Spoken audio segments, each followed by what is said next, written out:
Bom dia, pessoal, tudo bem? Diego e Von Notren, estamos aqui para mais um episódio do Backstage do Criador, onde a gente vai conversar com criadores e também com o nosso público pet, mostrando o quanto de valor existe por trás de uma criação responsável. Meu nome é Camila, eu tenho um centro de reprodução canina. A gente atende o Diego e outros criadores, né? E fazemos toda essa parte, né? Tanto preparação, todo o manejo do canil, a preparação das mamães, né? A escolha das matrizes, a gente auxilia o Diego também. E todo esse percurso até que os bebês cheguem aos seus lares, né? Seus novos lares. A gente vai mostrar um pouquinho aqui para vocês, um pouco dessa nossa realidade, né? Do por trás das câmeras. Doutora, vamos começar a explicar para o pessoal aqui a diferença de um macho reprodutor para um padreador confirmado, né? Quais são essas características e o que diferencia um animal para ser um reprodutor ou um animal que já é eleito como um padreador, um animal, né? Além das características genéticas que a gente acolhe, né, para esse padreador, tem outras funções também, outras coisas que a gente faz, desde exames andrológicos para a gente ver como esse macho reproduz. A gente fala muito de como ele imprime também essas características nas suas ninhadas, né, para a gente fazer essas escolhas, né, tanto e também todos os exames, né, todos os exames de saúde para ver se está tudo ok, os exames radiológicos, né, para a gente ver se não tem problema de displasia, enfim. Na realidade, gente, quando ela fala da impressão, a gente está falando da qualidade genótipo, né, o genótipo, que ele passa essas características genéticas, mas também que ele consiga imprimir de maneira visual, né, as que características, ele é, né? né? Como se ele conseguisse imprimir é o padrão que a gente escolhe, que a gente determina pra gente continuar a permanecer na raça, né? Exatamente. E aí, pra gente ter mais critérios para fazer essa escolha, na realidade a gente tem a Bíblia ali, né? Que é o padrão da raça. Isso daí tem que ser estudado por todo criador, independente da raça que escolha. Criado. Não são todos, né, que fazem isso. Muitos não seguem, né, os padrões que a gente fala. A criação em si, criar um animal é você escolher a raça e seguir esses padrões, né? Pra gente ter essa permanência, né? Porque senão aí se perde, né, Diego, no meio do caminho, e a gente acaba se deparando aí com não os criadores, né? Daí a gente entra em outro caminho, né? Em outra profissão. Outro business.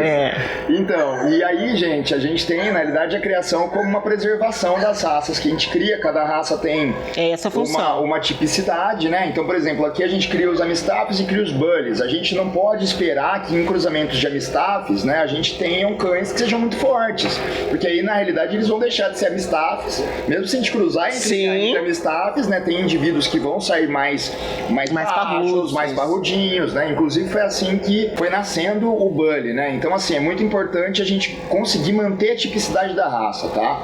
E esse trabalho é um trabalho de formiguinha, né, doutora? Sim.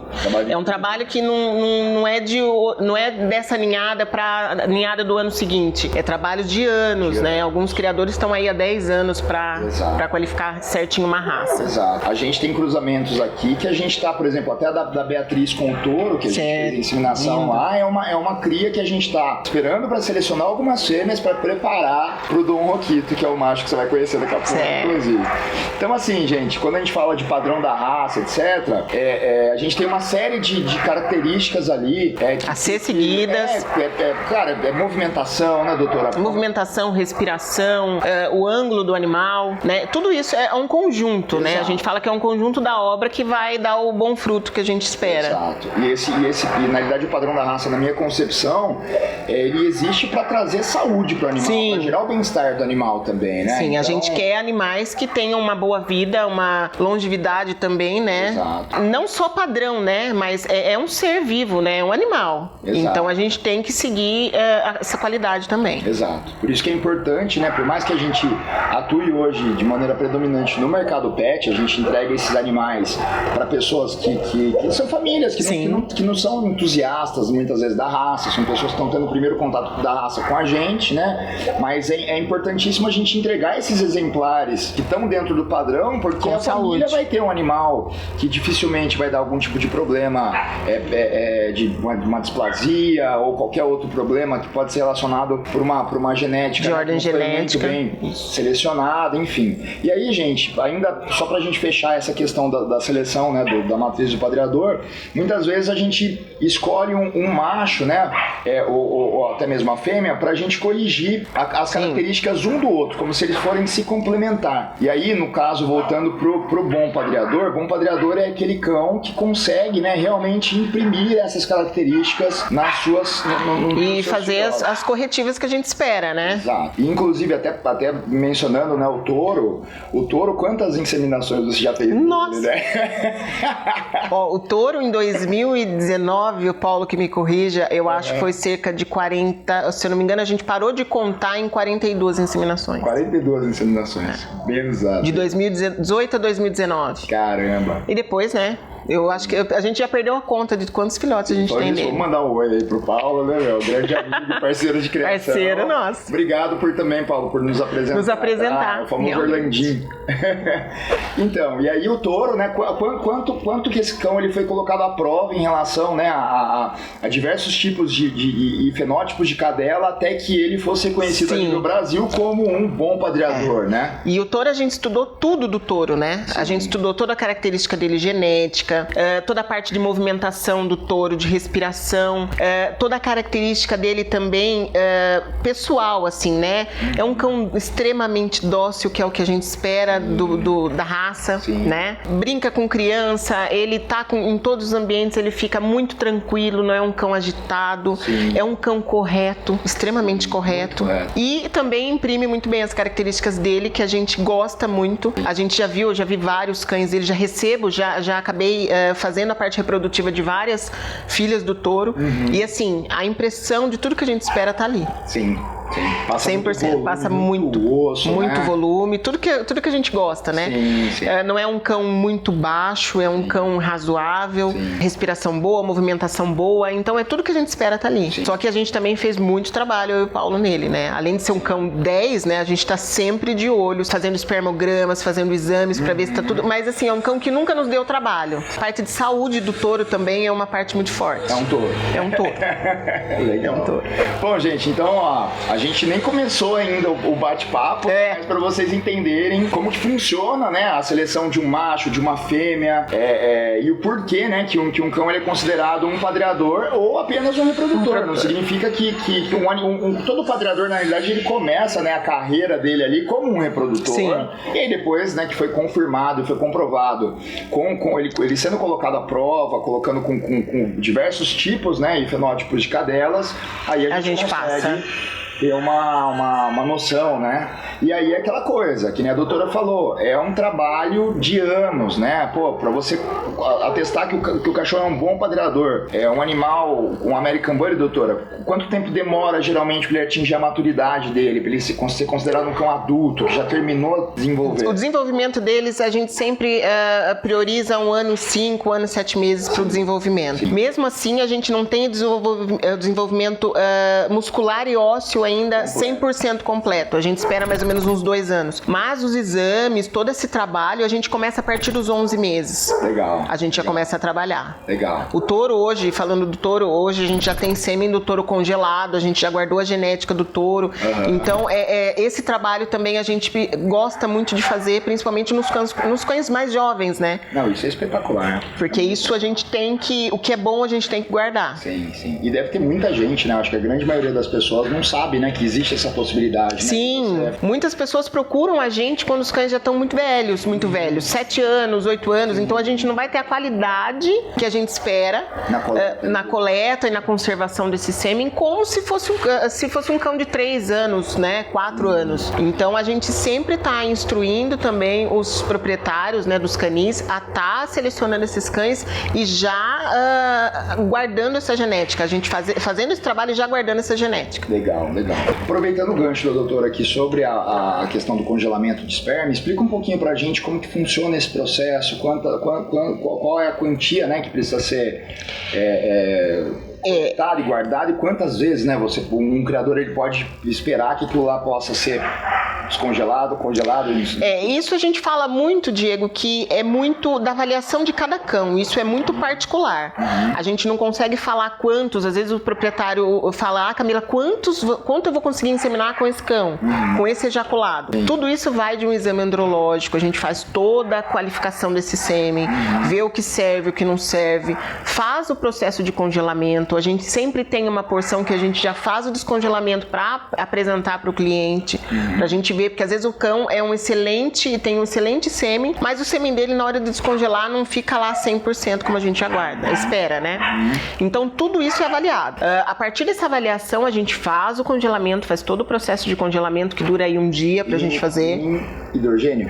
Nitrogênio, né? Tá? Tudo isso é feito e armazenado em um banco de sêmen. Hoje a gente tem no centro de reprodução um banco de sêmen que eu fui presenteada o ano passado com ele, da doutora Maria Logioso. Que legal. E que foi minha professora e que eu tenho minha amiga hoje, minha sócia em congelamento. A gente tem um banco de sêmen e esse sêmen, a partir do momento que a gente tem um cuidado com ele e tem todos os abastecimentos mensais que a gente faz, ele dura, Diego. Eu falo, seu filho vai usar. Então, a partir do momento que bem conservado, você não tem prazo para utilizar aquilo. Tá? Você pode querer utilizar aquele sêmen há dali 10 anos. Tem sêmen de Bernese, tem vários sêmens de vários criadores lá na clínica com a gente. E essa utilização a gente não tem prazo para isso. Legal. A partir do momento que ele seja bem feito, um processo bem executado, tá garantido. Isso, a gente faz uma preparação desse sêmen, faz toda a avaliação dele espermática para ver a qualidade e a quantidade. Daí tem todo um processo de diluição com meios específicos, com criopreservadores específicos, pra gente envasar esse sêmen e guardar esse sêmen. Muito legal. É bem bacana, é um processo que eu sou apaixonado. O que tá faltando, na realidade, acontecer pro mundo canino é o congelamento de embrião, né? Isso é uma coisa que tá ansioso. Porque esse processo que a gente faz aqui, fora do país, é assim, né? Sim, você sabe que é muito usado. A inseminação da fêmea, na verdade, não é uma inseminação comum, né? Ela tem que ser intrauterina. A gente hoje trabalha com cirúrgica e com um equipamento alemão, que é o TORS, que a gente utiliza para endoscopia, então, como endoscópio. São duas técnicas diferentes. Um sêmen fresco e para um sêmen congelado. Isso. Um sêmen fresco e um sêmen resfriado, a gente consegue utilizar a técnica de inseminação intravaginal. Um sêmen congelado, ele tem que ser feito a intrauterina, tá? Por conta da viabilidade, né? Então a gente tem que depositar ele já lá dentro mesmo. Então não tem como.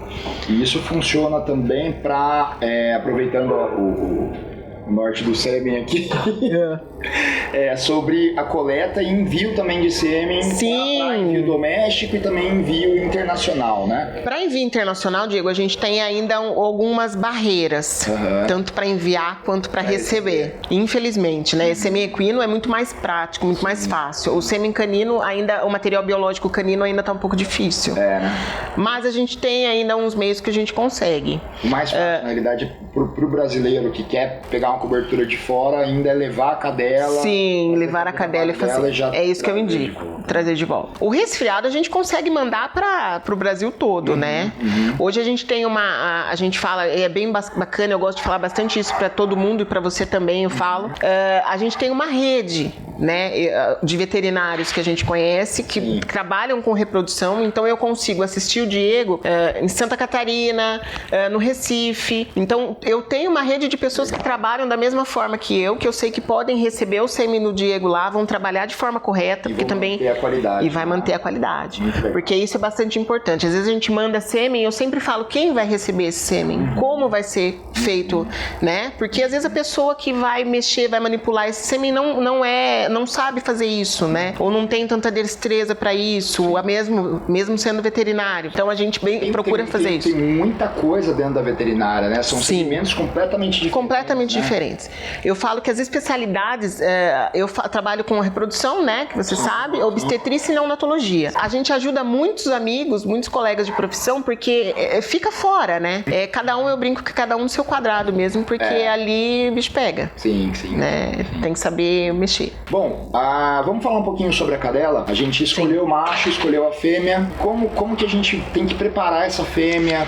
Quais são os cuidados específicos? Quanto tempo antes, né, a gente precisa começar a preparar? Quer dizer, a gente sempre precisa trabalhar sempre. Sempre, né? Mas assim, eu digo um preparo. A gente fala que os cuidados básicos da fêmea vêm desde antes, né? A vermifugação, a vacinação, os exames periódicos, né? Antes dela se formar em uma matriz, né? Se formando uma matriz, antes de se formar uma matriz, a gente sempre obedece à parte fisiológica da cadela. Que não adianta chegar, eu vou cruzar no primeiro cio, não aceito isso, não quero isso, porque isso prejudica o meu trabalho e prejudica o seu trabalho. Então a gente sempre obedece às características fisiológicas da cadela também. Porque isso é muito importante, né? As pessoas acham que, eu quero ganhar tempo, mas você perde tempo. E, gente, até pegando o gancho da doutora, a nossa experiência aqui, né?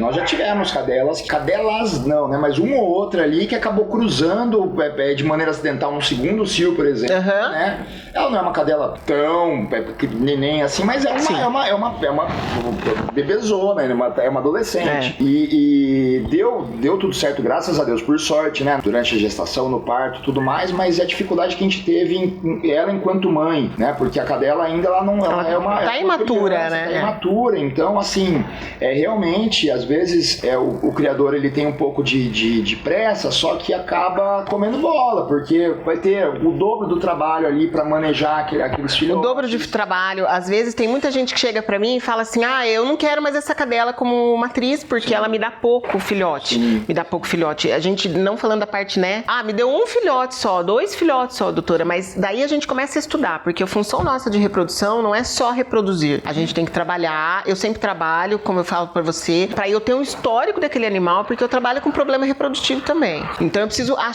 ter sempre os ganchos para eu pesquisar o que está acontecendo. E às vezes eu falo para a pessoa, que cio que foi cruzado?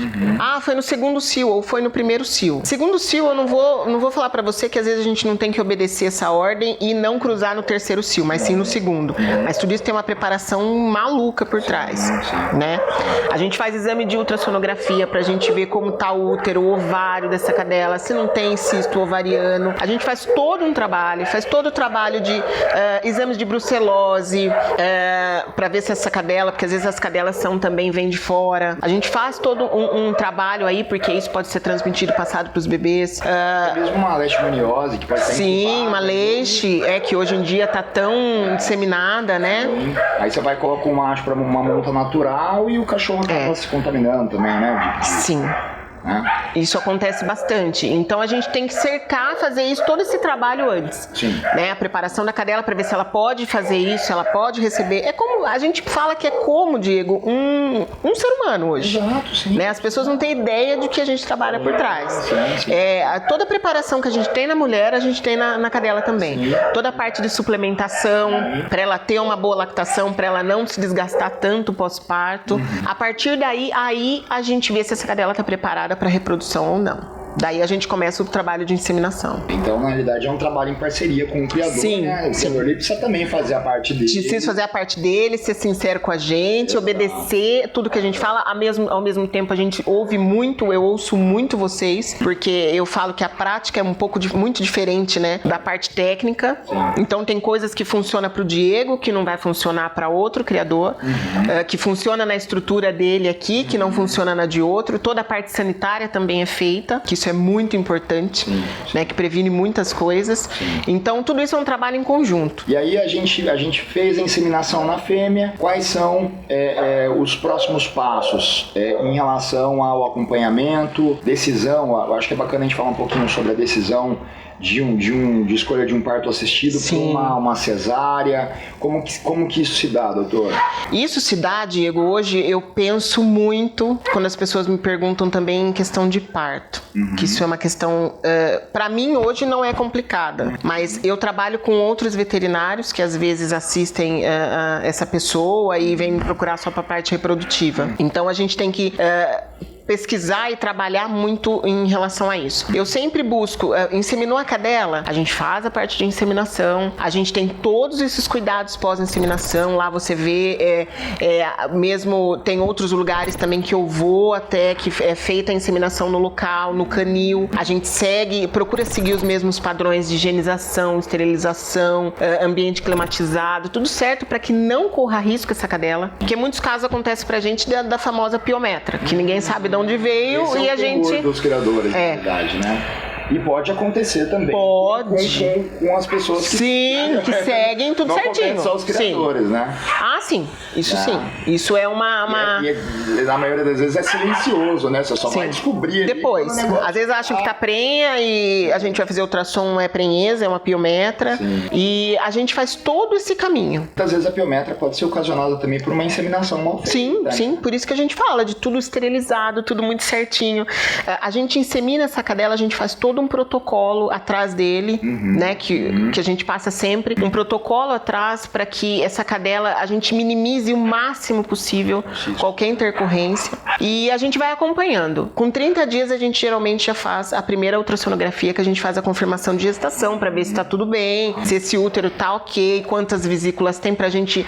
Muitos criadores não fazem essa primeira ultrassonografia e eu falo muito, né, Diego, que eu priorizo muito esse primeiro ultrassom pra gente entender o final dessa gestação, porque às vezes é esse ultrassom que vai mandar pra gente tudo, né, do decorrer dessa gestação, que às vezes fala, mas tava com uma barriga enorme, mas chegou no final só tinha 2 bebês. Tem a reabsorção uterina, tem várias coisas, tem cadela que não emprenha, depois a gente vai achar esse problema em ultrassom. E, doutora, tem alguns criadores que podem até falar, né, a vida de um criador é muito corrida. Sim. Mas, assim, existem profissionais que vão até a criação, fazem em loco, né, Hoje eu trabalho com 2 equipes de profissionais de ultrassonografia, que são especializados em reprodução.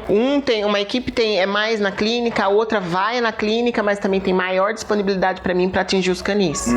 Então a gente consegue trabalhar assim 100%. Legal. E aí feito então o ultrassom com 30 dias, depois é aguardar. Daí a gente vai aguardando e vai acompanhando clinicamente essa cadela. Tanto eu como o proprietário do canil. Eu falo que quando faz a inseminação eu não desgrudo de vocês, né? Sim. Eu fico sempre perguntando como tá, a gente tem que ter um caminho aí. Até chegar mais ou menos ali nos seus 58 dias de gestação. A partir daí, a gente já começa com uma segunda bateria de exames de ultrassonografia até a gente concluir ou o parto natural, que vai depender também muito de um histórico dessa cadela pra mim. A raça também. A raça, né? Padrão. Às vezes a gente quer acertar... Quem são os indivíduos que foram cruzados ali pra gente... Geralmente quando o macho é maior também, né, doutor? É muito difícil. Difícil nascer natural.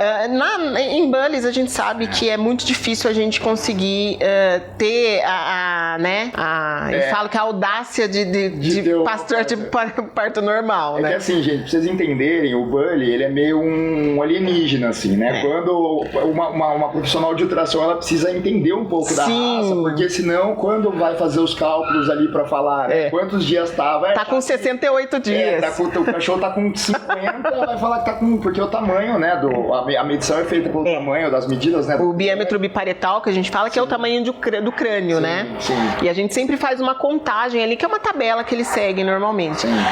Pra você ter noção, a gente chegou a fazer em 4 anos, que é essa equipe que eu trabalho, e a gente avalia bully, que a gente já quebrou muito a cabeça. Sim. Não vou falar que não, porque a gente quebra muito a cabeça. São casos, eu falo que nunca é um caso igual ao outro. O do touro e do Dutch, então, por exemplo, acabou, né? Não, até a gente chegar a fazer um ajuste de tabela pra gente conseguir compreender. É claro que a gente faz também, nesse ajuste de tabela, a gente não segue somente o ultrassom, que ele tem um erro aí, uma variância de 2 a 3 dias. Pra mais ou pra menos. Pra mais ou pra menos. Então a gente sempre segue os períodos de inseminação, os períodos de ovulação. Hoje a gente trabalha com progesterona, que isso é muito importante falar. Eu trabalho com progesterona hoje, a gente tem equipamento na clínica, em 15 minutos esse exame tá pronto na mão da gente, que isso é muito importante pra gente saber também o fator de ovulação informação, a gente não faz muito no escuro, né? Sim. Só obedecendo os prazos da cadela. Então, isso também a gente consegue casar muito na hora da ultrassonografia.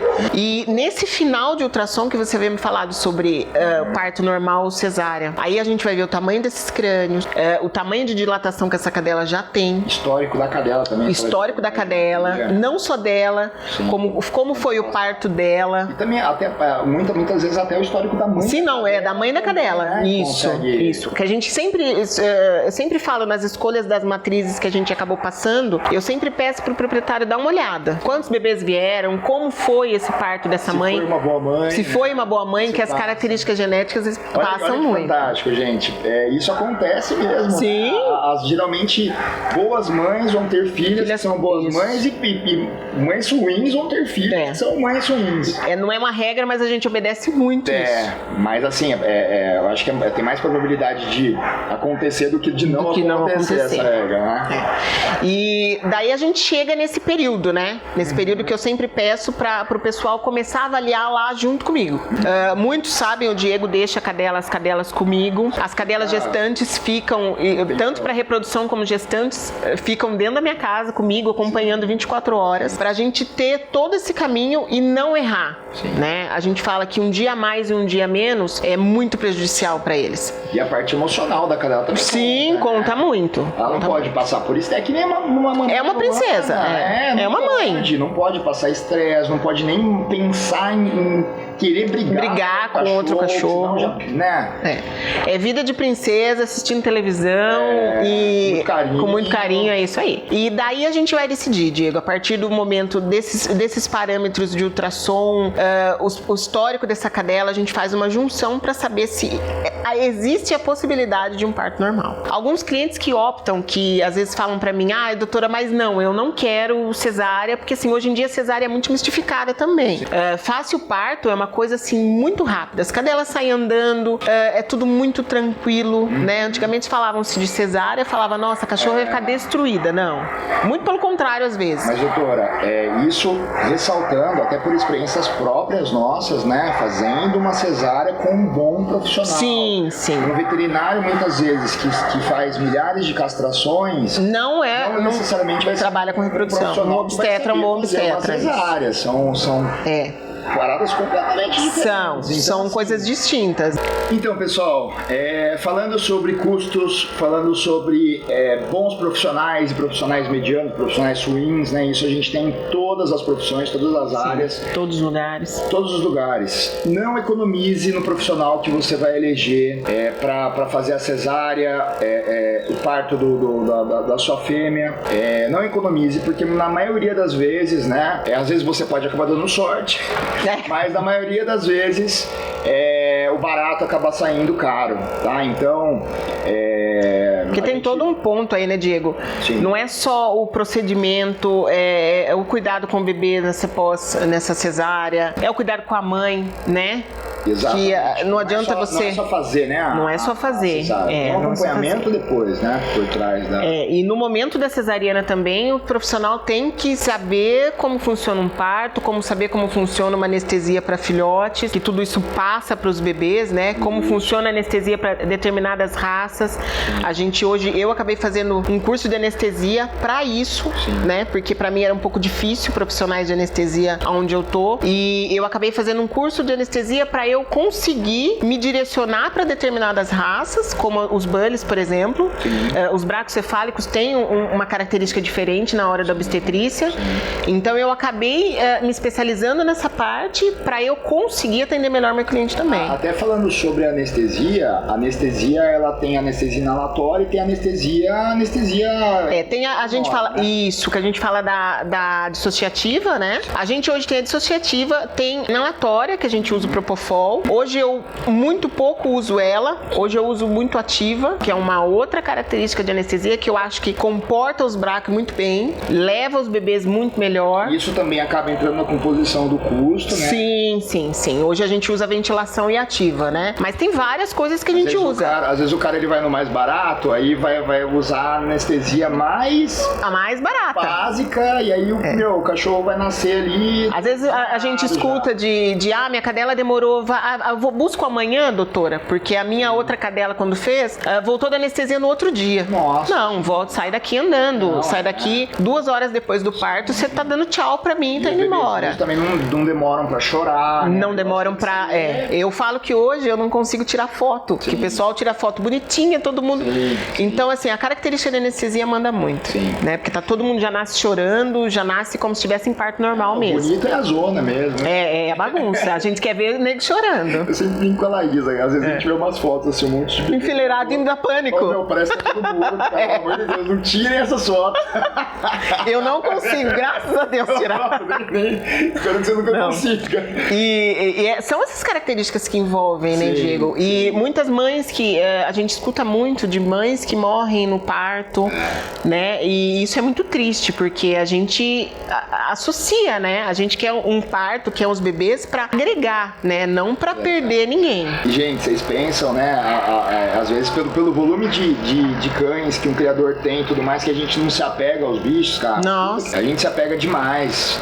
Eu penso em devolver cada uma que fica em casa. Demais, exato, porque assim, ela fica 1 semana, 10 dias com uma fêmea, já apega. Imagina a gente que fica ali, a gente convive já com os nossos animais dia a dia, mas assim, quando a fêmea ela vai parir, quando nos dias, né, antes que a gente já tem que estar monitorando e tudo mais, é um animal que fica 3 meses aqui com a gente, praticamente, a gente fica em cima dele todo dia, acompanhando, sofrendo junto, dando risada junto.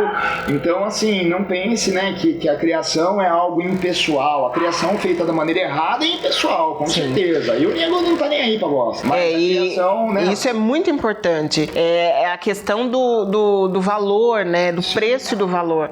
Quando eu entrego uma ninhada, a gente fica acompanhando. Eu não dou tchau pro cliente e não ganho nada por isso também, né? Eu ganho, sim, eu ganho a amizade, eu ganho o cuidado e eu ganho a complementação do meu trabalho, que é ficar acompanhando vocês. Eu sei que vocês acordam a cada 2 horas, eu não deixo o bebê ficar junto com a mãe por um tempinho, até ela poder se familiarizar, cuidar direitinho. Então é um trabalho intenso. Você entrega valor, né? Sim.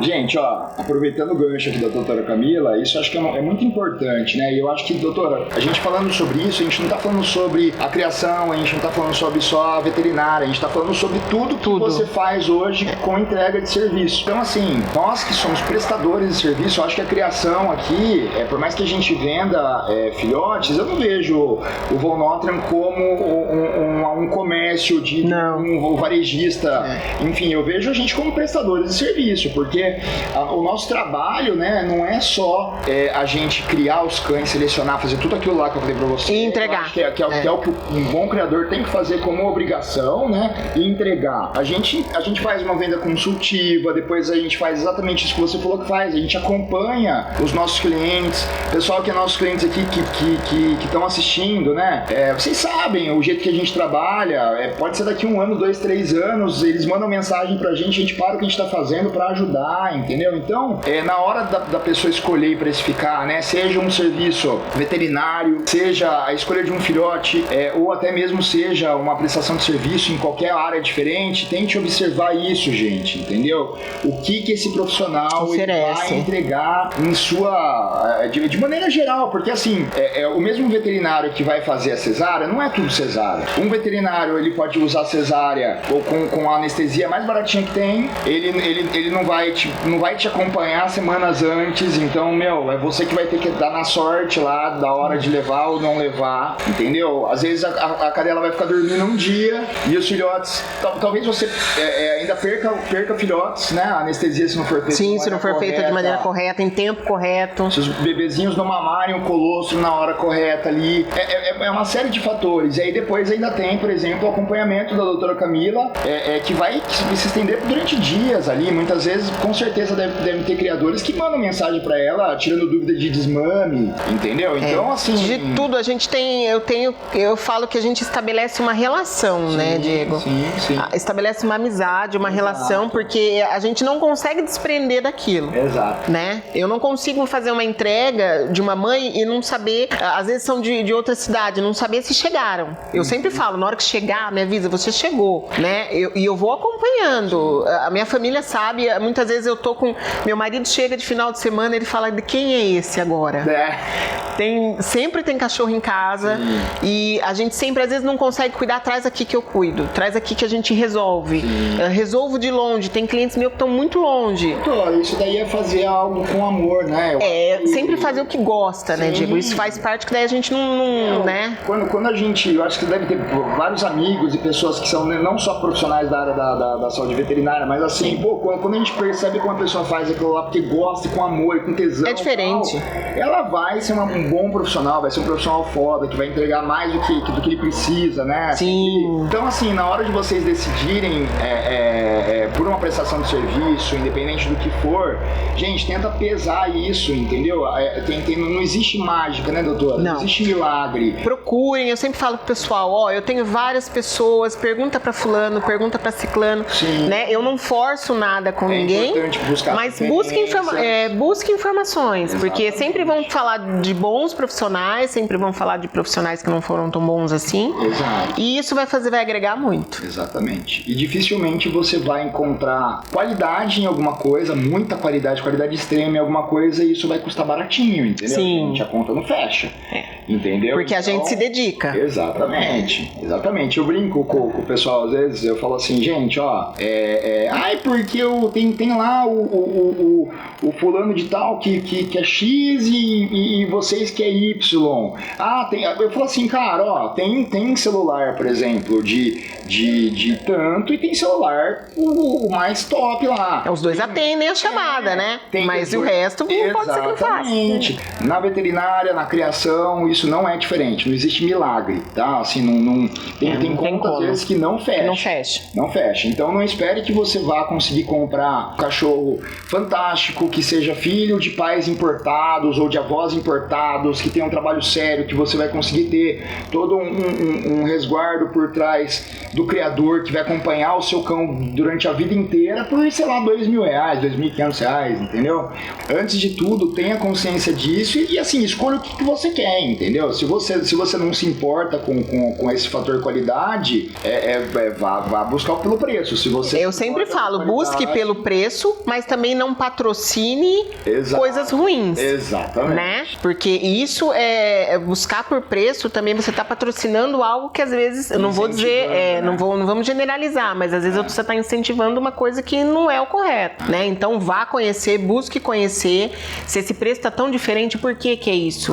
Eu acho que é bacana ver a estrutura, Sim. Que ração que tá dando, qual a vacina que dá, que não dá. Como é esse acompanhamento? Como que tá o estado dos pais, né? Sim, isso é muito importante. Então, assim, gente, investigue, entendeu?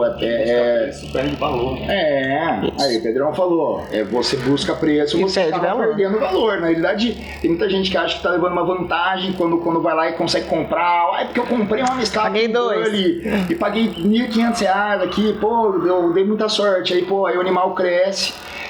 Muitas vezes nem é uma Amistad. Não fica aquela foto do Google que você procurou. Google. E aí, meu amigo, você já ama o cachorro, já. Você pega amor, não tem jeito. Amor, e acabou, e vai ser um integrante da sua família ali, mas...